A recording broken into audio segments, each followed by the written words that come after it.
Hi friends, எல்லோரும் எப்படி இருக்கீங்க? நீங்கள் நல்லா இருக்கீங்களா? நாங்கள் எல்லாருக்கும் வணக்கம். இன்றைக்கி சும்மா ஒரு சின்ன டிப்ஸு.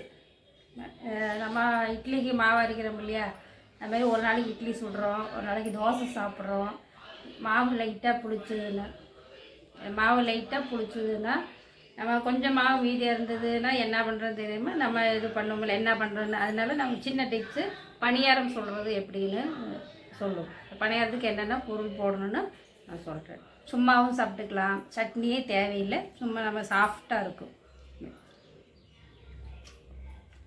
வெங்காயம், ஒரு பெரிய வெங்காயம் ஒன்று எடுத்துக்கோங்க. கொத்தமல்லி, கருவேப்பிலை, இஞ்சி நல்லா வாசமாக இருக்கும், இஞ்சி, கேரட்டு, தாளிக்க கடலைப்பருப்பு, உளுத்தம்பருப்பு, கடுகு. மெயினாக தாளிக்கிறது எப்படின்னு காட்டுறேன்.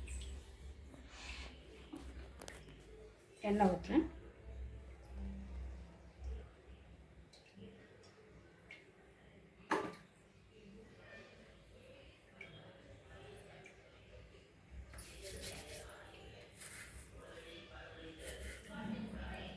கடுகு போடுறேன்.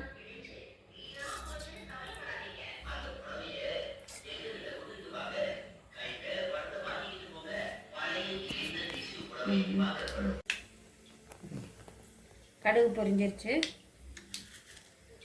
கடலைப்பருப்பு கொஞ்சம் நிறைய போடணும்.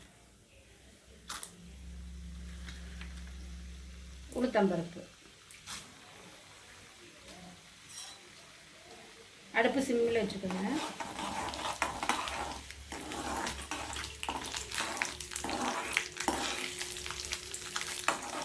ரொம்ப கருக வேண்டாம்.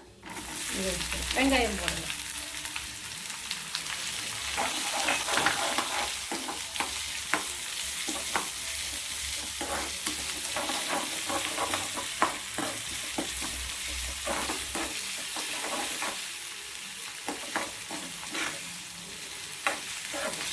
ரொம்ப செவக்க வறுக்கணும் நல்லா இல்லை, 1-2 வறுத்தா போதும்.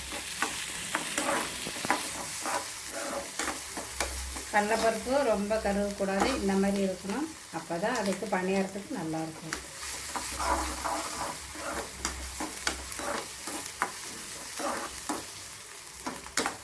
எண்ணெய் நிறையாமல் ஊற்ற வேண்டாம், 2 ஸ்பூன் எண்ணெய்.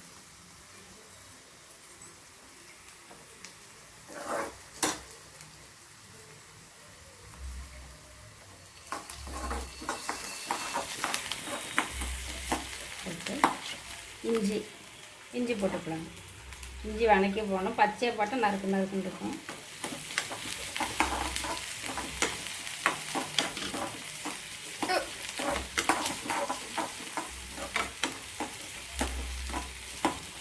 கொத்தமல்லி, கருவேப்பிலை போட்டுக்கலாம்.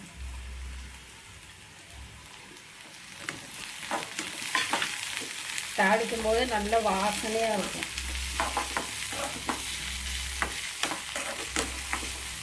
பாருங்க எப்படி இருக்குன்னு.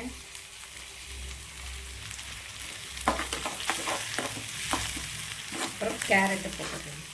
கேரட்டு துருவி போட்டுக்கலாம். நறுக்கி போட மாட்டேன், நீங்கள் சின்னதாக நறுக்கி போடுங்க.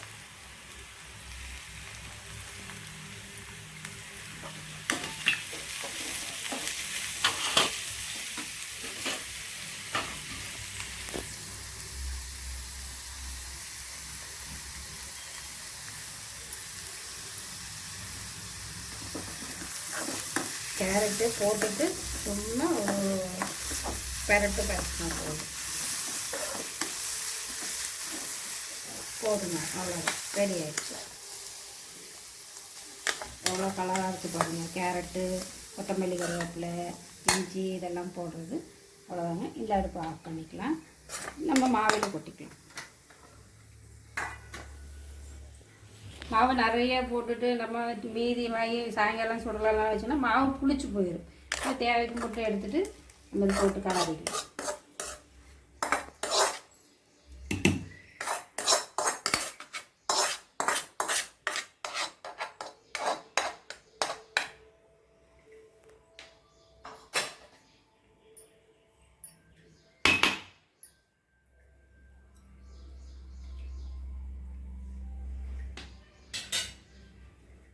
அவ்வளோ லைட்டாக மாவுக்கு தகுந்த உப்பு.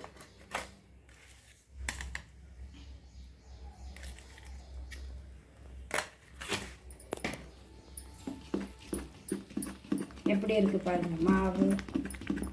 தாளித்து ஊட்டினா நல்லாயிருக்கா. நீங்கள் இதுக்கு சட்னியே தேவையில்லைங்க.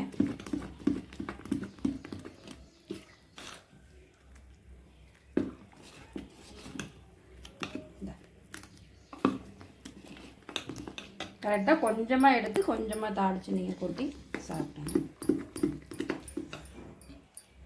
பனியார் கல் சூடாயிருச்சுங்க. சிம்மில் வச்சு, ரொம்ப ஹையில் வைக்காண்டா, சிம்மில் வச்சு எல்லாம் ஊற்றிக்கலாம்.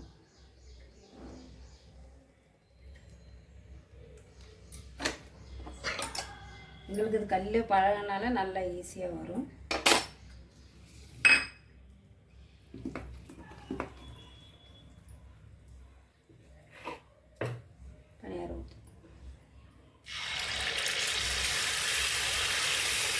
இந்த மாதிரி கெட்டியாக வேணும்.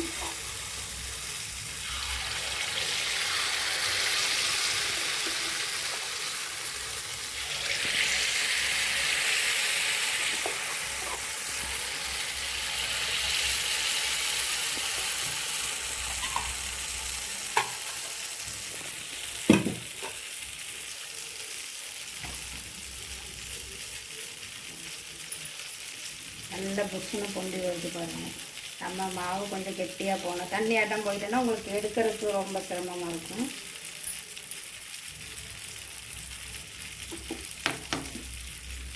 இந்த மாதிரி மைசூரி வைக்கலாம்.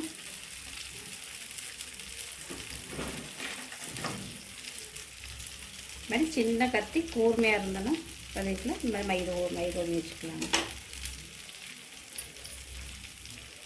நான் திருப்புறேங்க. எப்படி வருது பாருங்கள். நான் ஒன்றுமே பண்ணலை, மாவு மட்டும்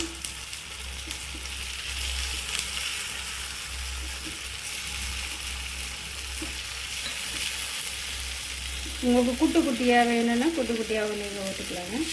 எனக்கு கல்லே இது சின்னதாக இருக்கும். எப்படி வந்துருக்கு பாருங்கள்.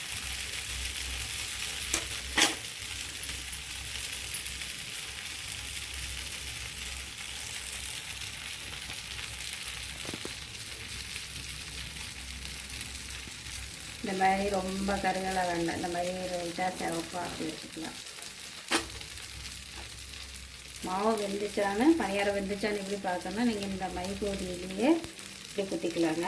குத்திச்சுன்னா இப்படி தெரிஞ்சு மாவு இருக்குது அப்படின்னா வேகலைன்னு அர்த்தம். இப்போ மாவு வேகலை. நம்ம இது திருப்பி போடும்போது ஒரு தடவை திருப்பி போட்டுருங்க. எப்படி வருது பாருங்கள். மாவு நம்ம கரெக்டாக கலந்தால் போடுங்க.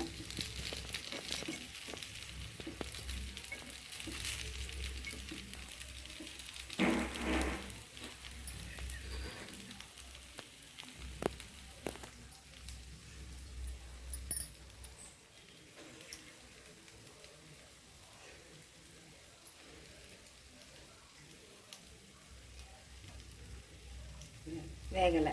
திருப்பி நம்ம 2 தடவை திருப்பி போட்டுக்கலாம். ஒன்றும் பிரச்சனை இல்லைங்க. ஏன்னா ரொம்ப ஹையில் வச்சாலுமே கருகி போய் சாப்பிட்றதுக்கு இப்படி திருப்பி போட்டு பாருங்க எப்படி வந்துடுச்சு. சல்லுன்னு திருப்ப முடியுதா.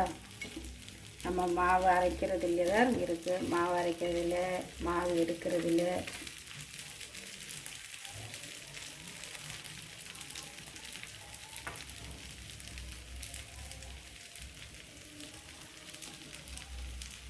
இப்போது பனியாரம் வெந்துருச்சுங்க பாருங்கள். ஒன்று கையில் ஒட்டலை பாருங்கள். பனியாரம் வெந்துருச்சு. நம்ம எடுக்கலாம்.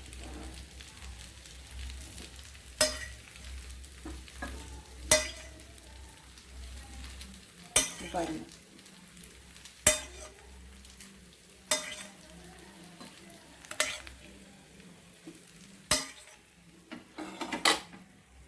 அடுப்பு ஆஃப் பண்ணிக்கலாங்க.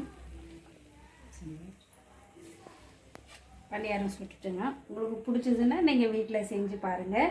கண்டிப்பாக இது பிடிக்கும். டேஸ்ட்டாக இருக்கும். உங்களுக்கு தொட்டுக்க சட்னி எதுவுமே தேவையில்லைங்க. எடுத்து காட்டுறேங்க கையில். இங்கே பாருங்கள் எவ்வளோ சாஃப்டாக இருக்குது. உடச்சி காட்டுறேன். இங்கே பாருங்கள் எப்படி இருக்குது. கண்டிப்பாக நீங்கள் வீட்டில் செஞ்சு பாருங்கள், ரொம்ப பிடிக்கும். சும்மா வெறுமனே நீங்கள் சாயங்காலம் நேரம் குழந்தைங்க ஏதாவது அவசரமாக கேட்டாங்கன்னா நீங்கள் இந்த ஸ்நாக்ஸுக்கு இது நீங்கள் செய்யலாம் கண்டிப்பாக. அப்புறம் மக்கள் இன்னொரு விஷயம், பௌர்ணமி, இன்றைக்கி பௌர்ணமி பூஜை. நேற்றுலேருந்து 9 மணி 9லேருந்து பௌர்ணமி ஸ்டார்ட் ஆகிடுச்சுங்க. இன்றைக்கி 7 மணி 7:30 வரைக்கும் இருக்குதுங்க.